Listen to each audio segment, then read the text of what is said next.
টেলিফোনে রয়েছেন কংগ্রেস মুখপাত্র চন্দন ঘোষ চৌধুরী। চন্দনবাবু স্বাগত বাংলা জাগোয়। চন্দনবাবু, গতকাল মুখ্যমন্ত্রী মমতা বন্দ্যোপাধ্যায় কয়লার টাকা কোথায় যায়, গদ্দারের মাধ্যমে যে যায় সেই কথা বলেছেন এবং অমিত শাহ সেই কয়লার টাকা খান এমন তোপ মুখ্যমন্ত্রী মমতা বন্দ্যোপাধ্যায় দেখেছেন এবং সেই সঙ্গে কার্যত লক্ষণ রেখা পার করলে মুখ্যমন্ত্রীর কাছে সমস্ত পেন ড্রাইভ আছে, সেগুলো এবার তিনি ফাঁস করে দেবেন সেই হুঁশিয়ারি দিয়েছেন।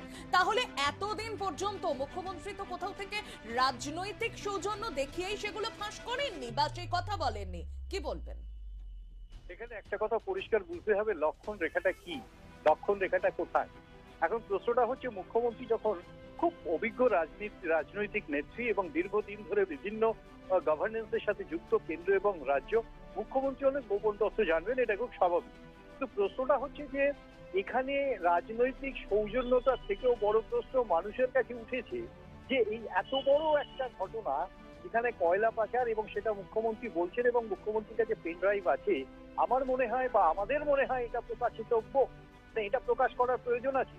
তার কারণ মানুষ জানতে চাইছেন যে কারা কারা কয়লা পাচারের সাথে যুক্ত আছে। দেখুন, একটা কথা আমরা পরিষ্কারভাবে বলছি যে কেন্দ্রীয় সরকারের অধীনস্থ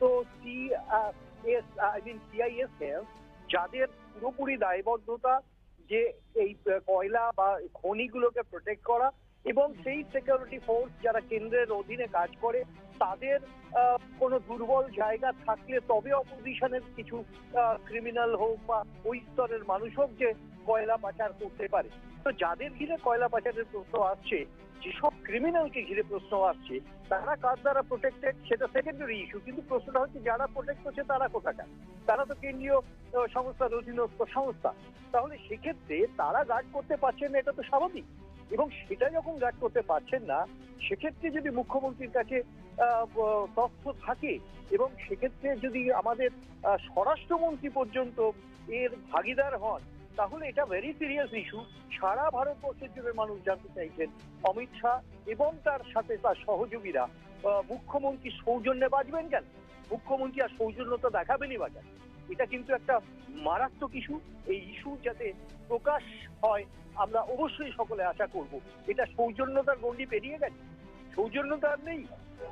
সুতরাং মুখ্যমন্ত্রীকে বুঝতে হবে এবং আমাদের উল্টো দিকে স্বরাষ্ট্র দপ্তরকেও বুঝতে হবে যে কারা কয়লা পাচারের সাথে যুক্ত।